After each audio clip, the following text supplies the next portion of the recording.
یہ ہمارا یعنی ای یہ نقطہ توازن ہمارا کس پہ آیا؟ اجارہ داری کا. یہ اجارہ داری کا خط ہے نا, یہ نقطہ توازن یہاں پہ ہے. ٹھیک ہے, یعنی وہ یہ چیز اتنی مقدار ٹوٹل بیچ رہا ہے اور اس قیمت پہ بیچ رہا ہے, کس میں؟ مکمل مقابلے میں. اب ہم نے دیکھنا ہے کہ اجارہ داری میں وہ کتنی مقدار بیچ رہا ہے اندرونی منڈی میں. یہ ہمارا بی تک آئے, یہاں پہ لے گئے, ایف آیا, اور یہ ہم نے دیکھا کس قیمت پہ بیچ رہا ہے؟ ٹی قیمت پہ بیچ رہا ہے. اور کتنی مقدار بیچ رہا ہے؟ او ایم مقدار. اس کا مطلب ہے اس ٹوٹل مقدار میں سے او ایم مقدار وہ اندرونی منڈی میں بیچ رہا ہے جہاں وہ اجارہ دار ہے, اور کس قیمت پہ بیچ رہا ہے؟ او ٹی قیمت پہ بیچ رہا ہے. اور بیرونی منڈی میں کتنی بیچ رہا ہے جہاں پہ وہ مکمل مقابلہ ایم کیو مقدار بیچ رہا ہے, اور کس قیمت پہ بیچ رہا ہے؟ او پی. اس کا مطلب ہے وہ پی اور ٹی کے مقابلے میں امتیازی قیمت کر رہا ہے کن کو؟ اپنے لوگوں کو, کیونکہ وہاں تو وہ اجارہ دار ہے, جو مرضی قیمت دے اور جتنی مرضی مقدار بیچے. تو وہ کم مقدار اپنے ملک میں بیچ رہا ہے اور زیادہ قیمت لے رہا ہے. زیادہ مقدار وہ بیرون ملک بیچ رہا ہے اور ان سے کم قیمت لے رہا ہے. تو اس طرح وہ امتیاز کر رہا ہے. اب ایک دوسری قسم ہو جاتی ہے امتیاز کی کہ جب وہ دونوں میں اجارہ داری ہو, یعنی دونوں منڈیوں میں اس کو کیا ہو؟ اجارہ داری ہو, لیکن ایک منڈی کم لچکدار ہو اور دوسری منڈی زیادہ لچکدار ہو. تو کیا ہوگا؟ اس کے لیے پھر ہمیں ایک کمبائنڈ ڈائیگرامز بنانی پڑے گی دیکھنے کے لیے. یہ دیکھیں, یہ اب ہمیں کیا بنانا ہے؟ ایک ہمارا obviously ڈائریکٹلی یہ خط جاتا ہے, ایک اس میں سے ہی آپ نے یہاں سے نکالنا ہے کیا؟ Combined marginal revenue. یہ آپ کا کمبائنڈ مارجن ہے, اور یہ مارجنل کاسٹ بنا. اس نے یہاں پہ قطع کیا نقطہ توازن, تو ظاہر ہے جہاں پہ یہ ہوگا. ٹھیک ہے, یہ آپ کا نقطہ توازن آیا او کیو. اب دیکھنا ہے کتنی چیز کہاں پہ کتنی مقدار میں بک رہی ہے, اس کو موو کر لو, یہاں پہ لیا.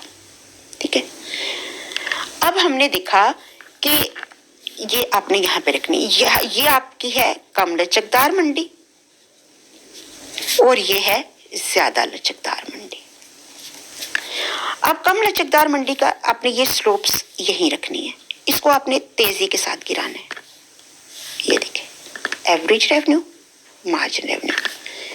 دوسرا پوائنٹ یہ, ان کو تھوڑا سا سلوپ کیونکہ زیادہ لچکدار ہے, یہ رکھیں.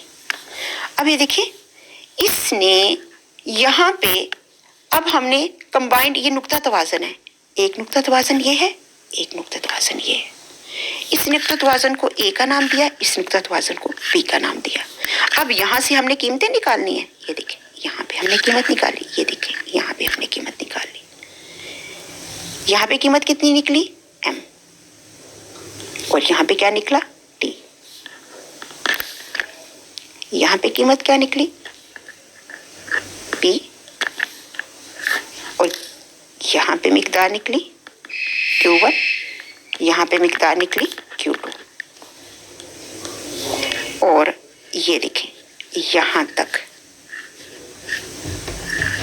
یہ امتیاز کر رہے ہیں, یعنی زیادہ لچکدار منڈی میں وہ کم قیمت لے رہا ہے اور کم لچکدار منڈی میں وہ زیادہ لے رہا ہے. اس طرح ایس اور ٹی وہ کیا کر رہا ہے؟ امتیاز کر رہا ہے. یہ یعنی کم لچکدار منڈی میں, اور یہ ہو گئی زیادہ لچکدار منڈی میں.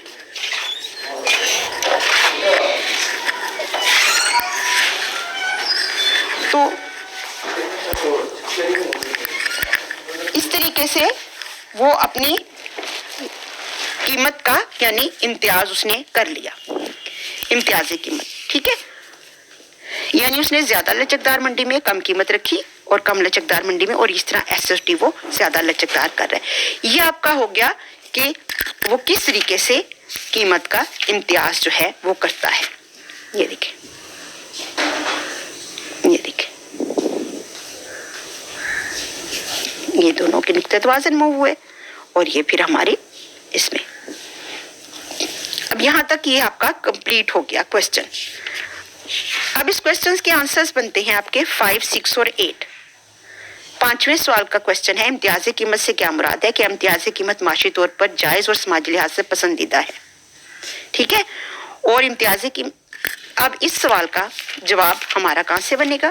یہ دیکھیں 5 آنسر ڈیفینیشن لکھو گے، یہ لکھو گے. اس کے بعد جسٹ یہاں تک دو گے 5ویں میں، جسٹ یہاں تک دو گے 5ویں میں، اور جسٹ یہاں تک دو گے. ٹھیک ہے. اس کے بعد یہ کوشچن یہ لکھو گے، یہ ساری وضاحت لکھو گے، یہ لکھو گے، یہاں تک آئے گا 5. اور پھر وہ آپ سے پوچھ رہا ہے کہ معاشی طور پر جائز اور سماجی لحاظ سے پسندیدہ ہے، یہ والا آئے گا 5 سے یہ یہاں تک 5 تک. اب چھٹا ہے امتیازی قیمت کے لیے طلب کی لچک کا مختلف ہونا ایک ایسی شرط ہے جو لازمی تو مگر کافی نہیں. وضاحت کیجیے. سیم آپ کا تقریباً آنسر چلے گا، لیکن اس میں یہ نہیں آئے گا، اس میں یہ نہیں آئے گا. باقی اس میں 6 سیم آئے گا. ٹھیک ہے. لیکن اس میں یہ بھی آئے گا ضرور.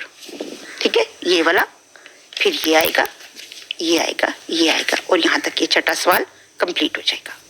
ٹھیک ہے. پھر اس کے بعد 8واں سوال ہے اغراق کی پالیسی. بین الاقوامی تجارت میں امتیازی قیمت پالیسی کا دوسرا نام ہے. ڈائیگرام کے ذریعے وضاحت کیجیے. اب یہ جو 8واں سوال ہے، اس 8ویں کوشچن میں سیم چلے گا، سیم چلے گا، یہ آئے گا سارا. لیکن 8ویں میں یہ بھی آئے گا، یہ 8ویں میں آئے گا، یہ والا مستقل اغراق، اچانک اتفاقی اغراق، غارت کر اغراق. یہ 8ویں کوشچنز میں یہ آپ کی یہاں تک ہی آئے گی. ٹھیک ہے. پھر 8ویں میں یہ آئے گا، یہ آئے گا، یہ آئے گا، اور 8ویں میں اس کے بعد یہاں پہ آپ کا 8واں کوشچن کمپلیٹ ہو جائے گا. ٹھیک ہے. اب یہ ہمارے سارے کوشچنز آنسرز بھی ہو گئے. سوال نمبر 7 کا بھی ہمارا ہو گیا، 5، 6 اور 8 کا بھی. ٹھیک ہے. وہ تو پورے کا پورا جو ہمارا لیکچر تھا وہ سوال نمبر 7 تھا. ٹھیک ہے بیٹا. اب آپ نے اس کو بہت اچھے سے دیکھنا ہے اور بہت اچھے سے اس کو پڑھنا ہے کہ کون سے کوشچنز ہیں، کیا آنسرز ہے، کیا کرنا ہے.